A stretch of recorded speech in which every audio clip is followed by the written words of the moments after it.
taong bayan. Ang tao, ang bayan, ngayon ay lumalaban. Ang tao, ang bayan, ngayon ay lumalaban. Ang tao, ang bayan, ngayon ay lumalaban. Ang tao, ang bayan, ngayon ay lumalaban. Isang malapit na noise barrage, 1 minute ulit. Ang walang hawak na pag-ingay, pwedeng sinigaw ng oh! Okay, at takan, 5, 4, 3, 2, 1, 0.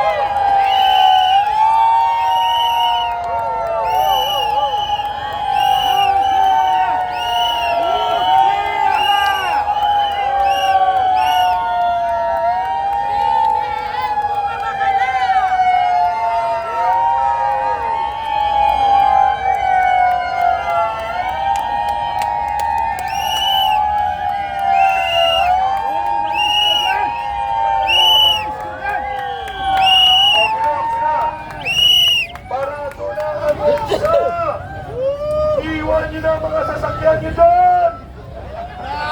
Parado na ang EDSA! Ang bayan, ngayon ay lumalaban! Ang tao, ang bayan, ngayon ay lumalaban! Ang tao, ang bayan, ngayon ay lumalaban! Sampay-sampay malupit na Marcos Rizal, Aristoy Kulong sa Selda 13. Marcos Rizal, Aristoy Kulong! Marcos Rizal, Aristoy Kulong sa Selda 13. Marcos Rizal, Aristoy Kulong sa Selda 13. Nawala na ang ating jeep, pinalis. Mga nasa sasakyan, kung maaari, masipaglabas kayo. Traffic na, hindi na kayo makalabas dyan. Yan na yung sasakyan, iwan nyo na. Baba! Tumama na kayo sa kilos protesta! May panawagan dito. BBM! Sumuko ka na! Sabay-sabay! BBM! Sumuko ka na! Malupit, isang malupit na pagpapasukok kay Marcos Jr. na nanatog ang tuhod habang naririnig niya, BBM, sumuko ka na! Ang galing nyo! Doon na kayo sa na!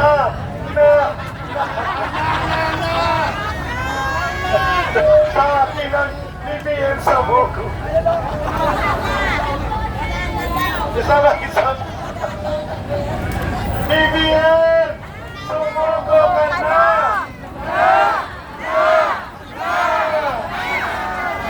With feelings and with choreography.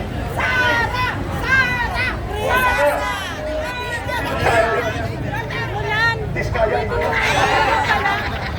Sarang Duterte. Mamaya. Ulit.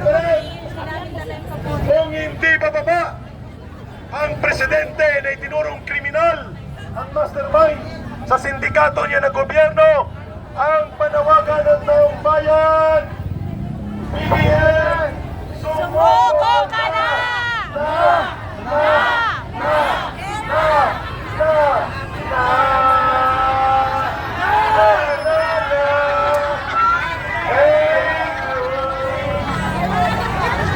Bigla naging hatred. May manok, may magsasalita pa. At ang gusto magsalita,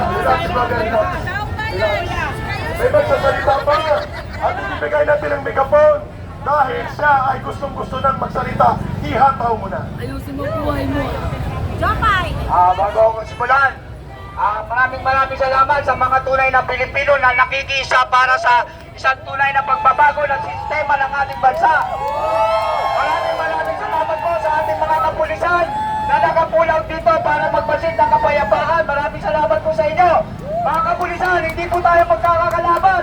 Mismo, narinig ko na po kung ano ang pahayag ng kapatid ng ating Pangulo, si Senator Amy Marcos, na talaga nagpapatunay na meron tayong leader na adik. Yan po ay isang ground para siya ay bumaba na. Kami po ay nananawagan at nakikiusap.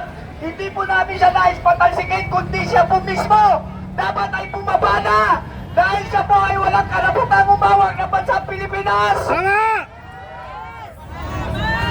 BBM! Hindi na kita tatawagin Pangulo. BBM! Maawa ka naman, tapusin na natin itong paghihirap ng bayan at mamayan. Hindi naman po ikaw ang nasusunod para pagandahin ang bansang Pilipinas. Pagkos lumulubog na po sa komunay ng kahirapan. Tama! BBM! Maawa ka na sa mga mamamayan. Ayaw na po sa inyo. Mahiya naman po kayo. Ano po? Brother, ang taong bayan hindi hindi nagmamakaawa. Ang bayan ay lumalaban. Ang tao, ang bayan, ngayon ay lumalaban. Ang tao, ang bayan, ngayon ay lumalaban. Si BBM ang dapat magmakaawa, hindi ang taong bayan. Kaya ang panawagan natin, ang tao, ang bayan, ngayon ay lumalaban. Ang tao, ang bayan, ngayon ay lumalaban. Ito ay isang pakiusap kasi meron silang mga taktika sa atin. Dinadaan nila tayo sa sedisyon eh. Ngayon ito ay isang panawagan at pakiusap dahil tayo ay mga peace people loving. Hindi po tayo kukunin sa baraas. Tayo po ay nakikiusap at nananawagan. Dahil ang bayan po ay sawang-sawa na sa sobrang kahirapan. Sana naman magkaisa na po tayo.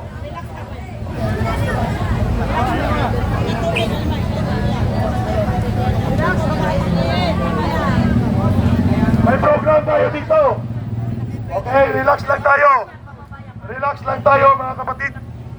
Tayo ay mapayapa. Walang nagsasabi ng maraas dito. Relax ka lang. Ang taong bayan, ang may otoridad laban sa gobyerno. Ang magsasalita dito ay dapat naaayon sa interes ng taong bayan. Colonel Metron, take it away. Ay, Okay. Basta, pakiusap ko lang sa ating mga kababayan. Okay. Manawagan tayo. Sa mga nasa bahay po, mga nasa bahay, ipakita natin ang ating pagmamahal sa ating bayan. Ipaglaban ang ating karapatan. Ipaglaban ang ating karapatan na ang ating karapatan ay nailangan, inubos ang kabatang bayan. Kaya tama, tayo ay makikisa. Tinatawagan ko na lahat ng Pilipino, pagkakataon na natin ito, tuloy-tuloy na, tinisali, panalo na po tayo. Ang atin na lang, continuous ang ating gagawin para maramdaman ng armed forces at ng Philippine National Police saan ba sila susunod? Sa ating ba o sa taong bayan? Saan ba sila susunod? Sa ating o sa taong bayan? Saan susunod ang PNP at Pilipinas ang armed forces ng Philippines? Tama! Makinig lahat ng membro ng armed forces, membro ng Philippine National Police, saan sila dapat susunod? Sa taong bayan o sa adik? Taong bayan! Sa adik o sa taong bayan? So maliwanag mga kababayan ko, tayo dapat ang sundin dahil tayo ang nagluklok sa ating Pangulo. Siya, ang ating Pangulo, ang ating Kapitan, ang ating Mayor, ang ating Gobernador, niluklok lang natin. Nilagay natin sila sa katungkulan upang maging caretaker. Sila ay caretaker lamang. Ibig sabihin, ano bang caretaker? Ikaw may-ari ng lupa, naghanap ka na magbabantay sa iyong lupa. Pag hindi mo na nagustuhan, anong gagawin ninyo? Anong gagawin nyo sa caretaker? Tatanggalin ninyo. Tanggalin! Tanggalin natin. Tanggalin natin, palitan. Dahil tayo ang naglagay sa kanya sa kapangyarihan. Kaya mahal na Pangulo, mahal